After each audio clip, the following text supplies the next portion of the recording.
1 até o versículo 6. Amém? Não se turbe o vosso coração, credes em Deus, crede também em mim. Na casa de meu pai há muitas moradas. Se não fosse assim, eu vou teria dito: vou preparar-vos lugar. E quando eu for e vos preparar lugar, virei outra vez e vos levarei para mim mesmo, para que onde eu estiver, estejai vós também. Mesmo vós sabeis para onde vou e conheceis o caminho. Disse-lhe Tomé: Senhor, nós não sabemos para onde vai, e como podemos saber o caminho? Disse-lhe Jesus: Eu sou o caminho e a verdade e a vida. Ninguém vem ao Pai senão por mim. Amém? Eu louvo a Deus por esse texto, porque é uma grande realidade, e aquele que fez essa promessa, Ele é fiel para cumprir. E eu louvo a Deus porque aqui Ele diz no versículo 1 que nós não devemos ficar preocupados no nosso coração, mas nós temos que crer em Deus, nós temos que crer em Jesus. E aqui Ele diz que na casa do nosso Pai há muitas moradas. Tem moradas para todos nós. Você é um privilegiado nessa noite, porque você, todo ódio e amor, faça com que cada um que entrou aqui saia de uma maneira diferente desse lugar essa noite, Pai. Faça com que cada um que entrou aqui essa noite, Senhor, possa sentir a Tua presença. Faça com que cada um, Pai, possa, oh Jesus, experimentar a Tua glória. Sabes o quanto o Senhor nos ama, Pai. Oh Jesus, Tu és o nosso Senhor, Tu és o nosso Salvador. Tu és tudo que nós temos, Senhor. Paizinho amado, eu te peço que o Senhor derrame agora, Pai, uma unção de amor, uma unção, Pai, uma unção de arrependimento dos pecados, Pai. Nós precisamos nos arrepender, Deus, dos nossos pecados, nós precisamos nos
Yeah.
você aqui neste lugar.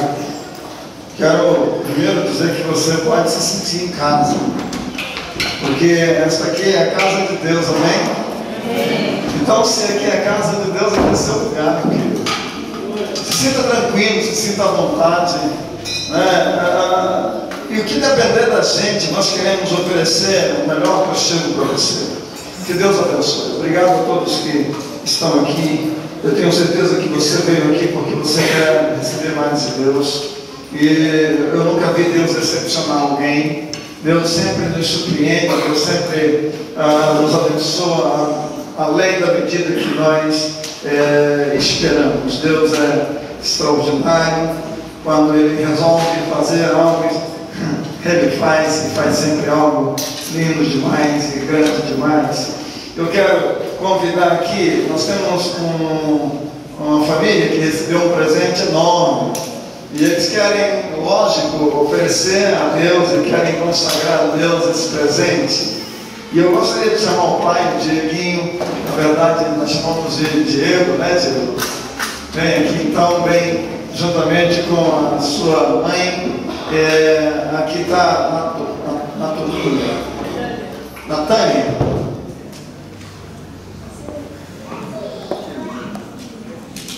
É lindo, viu, gente?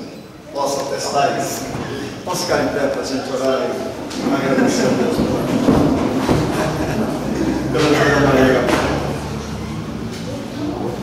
Senhor, nosso Deus, nosso Pai, nós estamos apresentando, Senhor, essa criança diante do Teu altar. Ó Deus, nós estamos oferecendo ela, Senhor, na Tua presença e consagrando ela ao Senhor nesta noite. Eu peço em nome de Jesus que o Senhor esteja guardando a vida, Senhor, da Maria Gabriela. Eu peço que o Senhor venha ser com essa criança, Senhor, prolongando os seus dias e que cada dia, Senhor, ela possa desfrutar dos Teus cuidados. Eu peço que o Senhor também esteja abençoando o Diego, que o Senhor esteja abençoando, Senhor, a Natânia, que o Senhor esteja confirmando sobre a vida desta família, a bênção do Senhor. Então toma, Senhor, essa criança em Tuas mãos, nós a consagramos nesta noite, pelo poder, no nome de Jesus. Em nome de Jesus é que nós a ungimos. Amém. Gente, vamos apresentar um teatro para vocês agora. Esse estilo, ele não tem fala, tá? O nome desse estilo é pantomima, porque nós vamos usar expressões faciais corporais apenas. Então, para você entender o teatro, você tem que prestar atenção no que significa cada gesto, cada mímica, legal?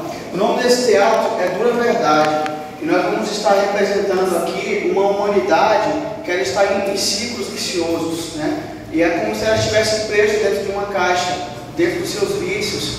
E nós vamos ver como Jesus entrou nessa caixa para nos tirar desses ciclos viciosos e para nos salvar de nossa própria caixinha de pecado. Então, com você no teatro Dura Verdade.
inserido dentro de uma caixinha, né? E dentro dessa caixinha tem um monte de regras. Regras que você não pode deixar de fazer, deixar de cumprir, né? Se você está na escola e você é um jovem, para você ser bem aceito no grupo e você ser tido como um homem de verdade, você tem que namorar com pelo menos umas 3 meninas por ano, né? E uma regrinha que diz que para você, uma mulher, ser bonita, você tem que usar essa roupa aqui, não aquela, porque essa roupa aqui está fora de moda, essa aqui está boa, né? Regras que dizem que para você ser um cara engraçado, você tem que contar piadas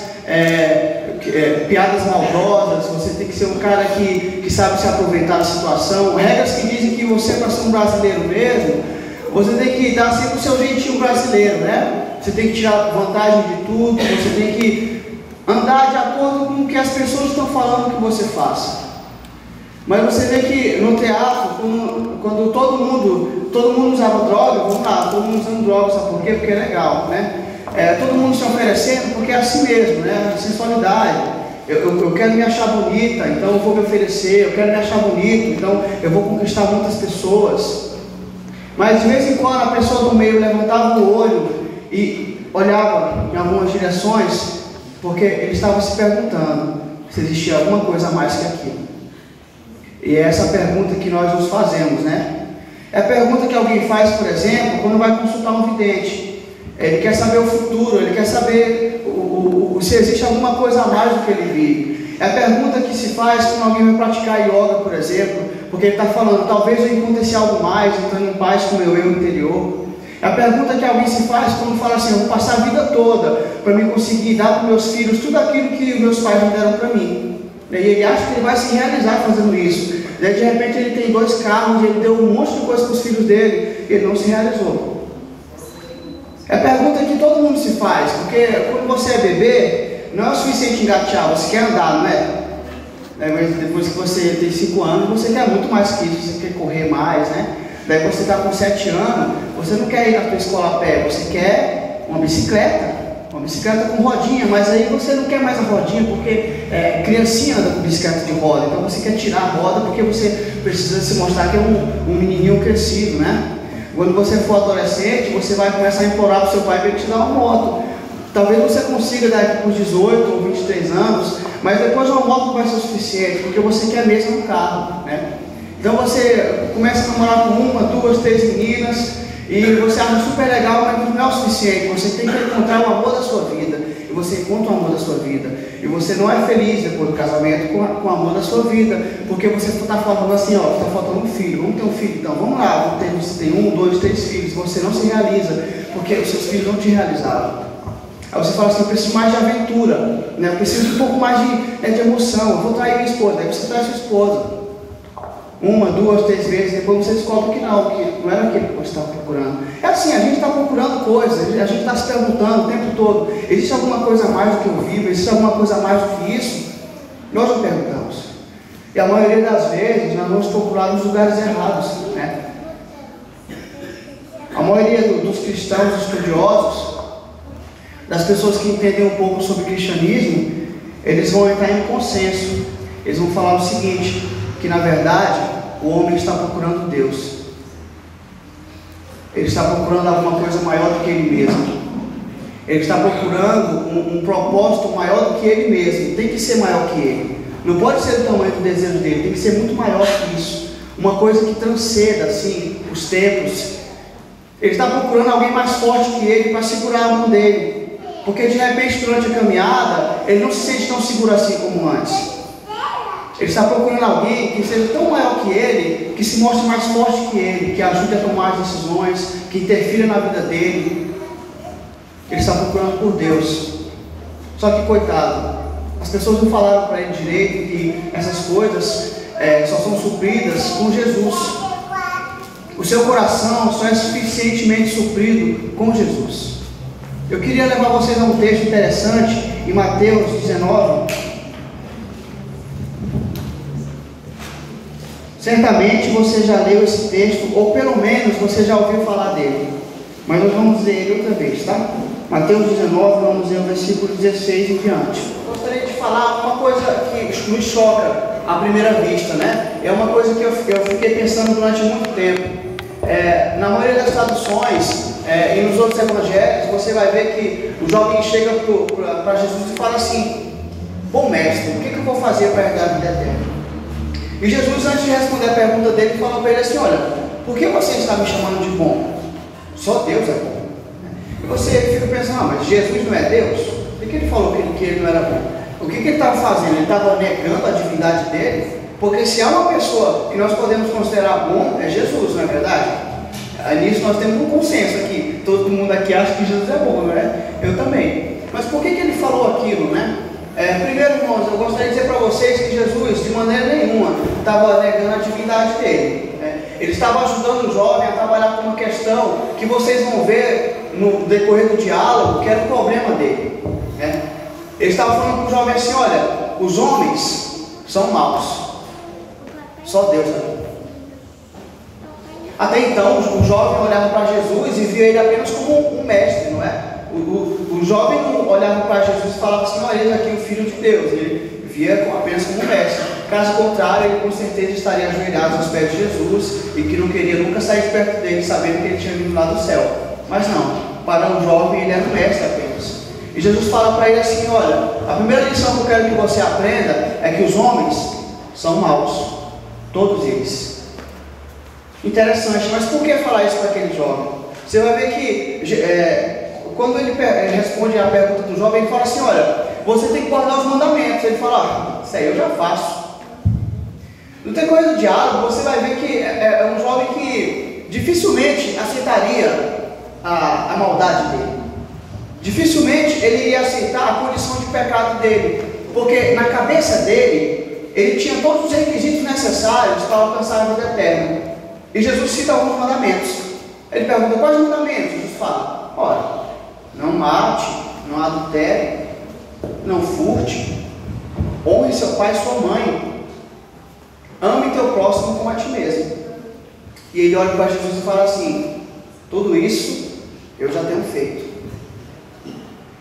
Interessante que Jesus, ele não citou o mandamento: amarás o Senhor teu Deus sobre todas as coisas, né? Que é o maior de todos. Por que será que ele não citou isso para aquele jovem? Talvez no decorrer da conversa, Jesus queria prolongar um pouco mais a conversa, porque de fato, irmãos, um jovem que não tem coragem de deixar as riquezas por Jesus, com certeza não ama a Deus sobre todas as coisas. Talvez esse seja o motivo de Jesus ter omitido esse mandamento. Ele não falou sobre o primeiro mandamento, porque daí ele já quebraria as pernas do jovem de primeira. Mas parece que Jesus ele quer prolongar o diálogo, porque ele quer ensinar algumas coisas para aquele jovem. E aí o jovem fala: já faço isso. E Jesus fala assim: então faltou uma coisa para que você seja perfeito. Jesus entrou na jogada dele, né? Porque, primeiro, eu não acho que aquele jovem guardava todos aqueles mandamentos: amarás ao teu próximo como a ti mesmo, e ele era tão perfeitinho assim, porque o que Jesus estava querendo ensinar para ele é o seguinte: os homens são maus. Só que na cabeça dele, ele era muito bom. Na cabeça dele, ele era bom o suficiente. E você vê a pergunta que ele faz. Parece que ele acha que ele vai para o céu de acordo com o que ele faz, porque a pergunta é assim: o que eu farei para herdar a vida eterna? Qual é a minha ação? O que eu tenho que fazer? Porque eu já obedeço esse mandamento, aquele também. Talvez eu tenha que oferecer um sacrifício, talvez eu tenha que fazer esse ritual, talvez eu tenha que fazer essa peregrinação aqui. Me fala o que falta para eu fazer, porque na minha listinha de conduta de um bom homem, eu já tenho obedecido tudo. E Jesus fala: você quer ser perfeito? Quero. Então você vai fazer o seguinte. Aí a conversa, Jesus vai pôr um fim na conversa, né? Faz o seguinte: por que você não pega os seus bens? Vende todos eles. Aí você pega todo o dinheiro que você vende dos seus bens e você dá para os pobres. Após isso, você vai ter um tesouro no céu. Aí você pode vir me seguir. Essa pergunta, gente, esse conselho de Jesus é interessante. Primeiro eu gostaria de dizer para você que Jesus não tinha o costume de chegar para as pessoas e falar isso: vende teus bens e me segue. Nós não temos nenhum outro registro de Jesus pedindo isso para outra pessoa. Assim, durante a vida dele, né? Assim, vida humana. Mas era porque todo mundo que seguia Jesus era pobre? Não, isso não era verdade. A gente sabe que existiam muitos seguidores, pessoas que seguiam Jesus, que eles eram ricos, né? Só que a maioria deles seguiam secretamente. Mas vamos ter algumas personalidades que seguem Jesus. Você vai ver lá em João 3, um homem indo conversar a Jesus às escondidas, Nicodemos. Ele vai à noite conversar com Jesus porque ele tem medo que as pessoas saibam, ele era um homem importante. Você vai ver que quando Jesus morre, um homem importante chamado José de Arimateia pega o corpo de Jesus e coloca no túmulo novo, um homem rico e importante. Mas para nenhum desses homens, Jesus chegou e falou assim: venda os seus bens e me siga.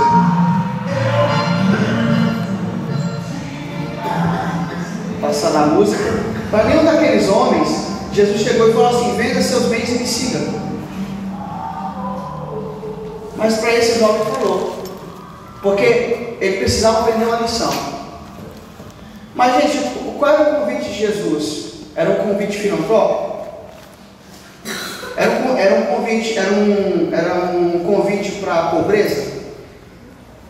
Era um voto de pobreza que Jesus estava falando para o menino: olha, vamos fazer um voto de pobreza aqui, tá? Você vai vender tudo que você tem e vai me seguir. Aparentemente, gente, aquele jovem, ele era simpatizante do que Deus fazia, ele era simpatizante dos mandamentos, mas nunca, de nenhuma forma, ele permitia que Deus interferisse na vida dele. De nenhuma forma ele queria isso. Você vai ver em Mateus, eu já disse aqui isso uma vez, que a ideia do livro de Mateus é o reino de Deus, né? E se você for contar quantas vezes a palavra reino aparece no livro de Mateus, vai ser mais de 60 vezes.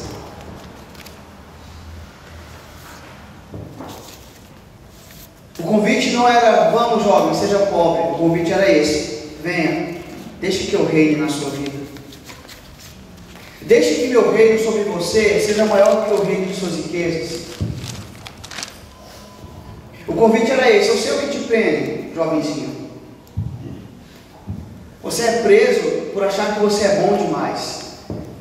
E você é preso principalmente por causa das suas riquezas. Eu tenho um convite para você: venha, deixe que eu reine na sua vida. Eu quero ser o seu rei. Mas ele estava tão cego, gente, que ele não percebeu a importância desse convite. Porque se você vai ver em outros textos, como por exemplo, quando Jesus cura um endemoniado e ele é curado, tudo que aquele homem quer é seguir Jesus. E Jesus não deixa, fala assim: olha, volte para a sua cidade e pregue. Quantas pessoas dariam a vida para ser um dos 12 naquela época? Estar com o Mestre Jesus. Quantas pessoas pagariam um preço alto para ouvir Jesus falar: me segue?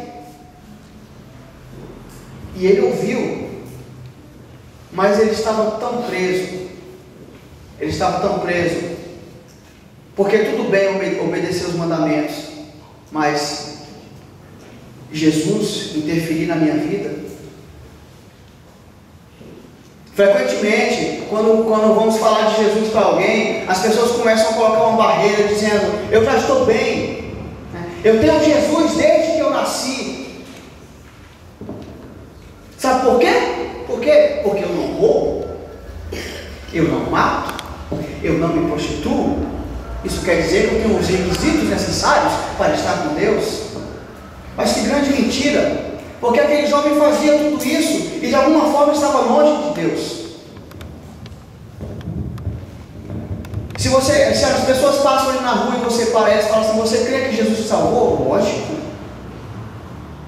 Você crê em Jesus? Claro que eu creio. E o sacrifício dele foi lindo, beautiful. Ele morreu por mim. Jesus me dá paz. Jesus está no meu coração. Mas interessante que esse mesmo Jesus que eles se simpatizam não pode fazer parte da vida deles. Porque quando se fala em deixar pecado, as pessoas não querem. Elas querem ser salvas, mas não transformadas. Eu me simpatizo com você, Jesus, mas aqui está a lista. Essa aqui é essa linha, você não pode ultrapassar. Eu não quero que você interfira na minha vida. Sabe por quê? Porque eu tenho esse pecado de estimação e aquele outro pecado de estimação. Eu gosto de fazer isso e aquilo. Mas por fora eu sou muito bom. Por fora eu tenho todos os requisitos necessários para estar com Deus. Porque eu não roubo, eu não mato, eu não me prostituo. Eu estou ótimo.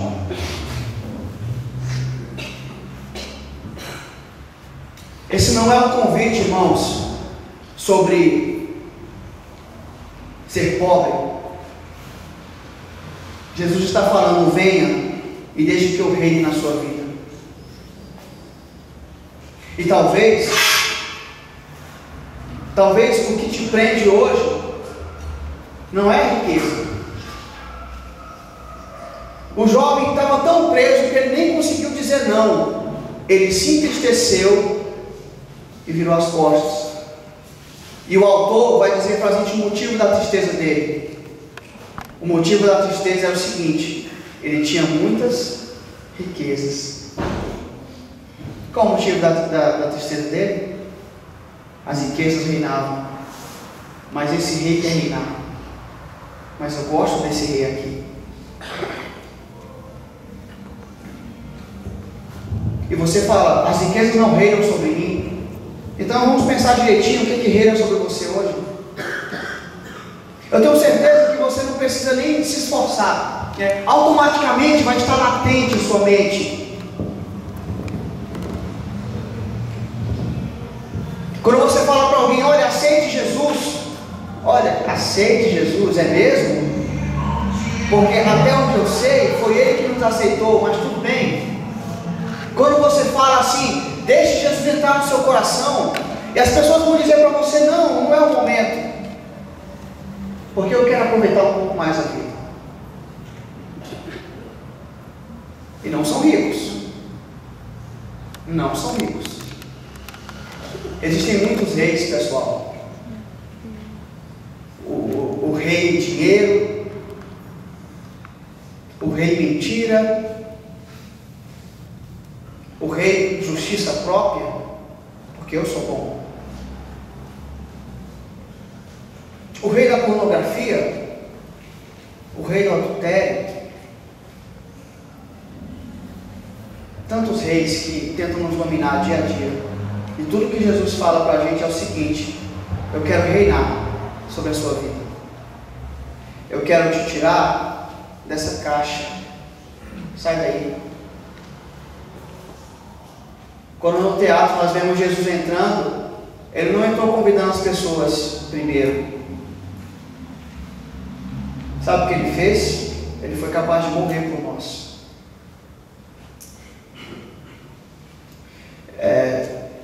Tudo bem, se eu tiver um grande amigo assim, ele pode ser meu amigaço. Dificilmente eu daria meu filho para morrer por ele.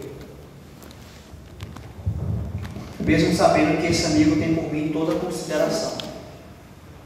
Mas as pessoas em questão que haviam pecado, não só não têm Deus como consideração, como rejeitam Ele. E mesmo assim, Ele se entregou para morrer pelas pessoas. Quando o homem pecou e se distanciou de Deus, o homem sabia que Deus ia fazer alguma coisa.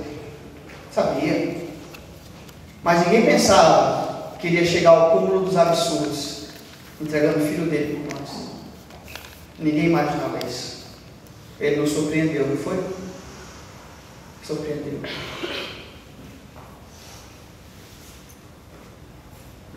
A pergunta que fica é: se Ele deu a vida por mim, por que raios eu não posso dar a vida por Ele? Se Ele se entregou por mim, por que eu não posso me entregar para Ele? Sobre que ângulo eu sou mais importante que Deus?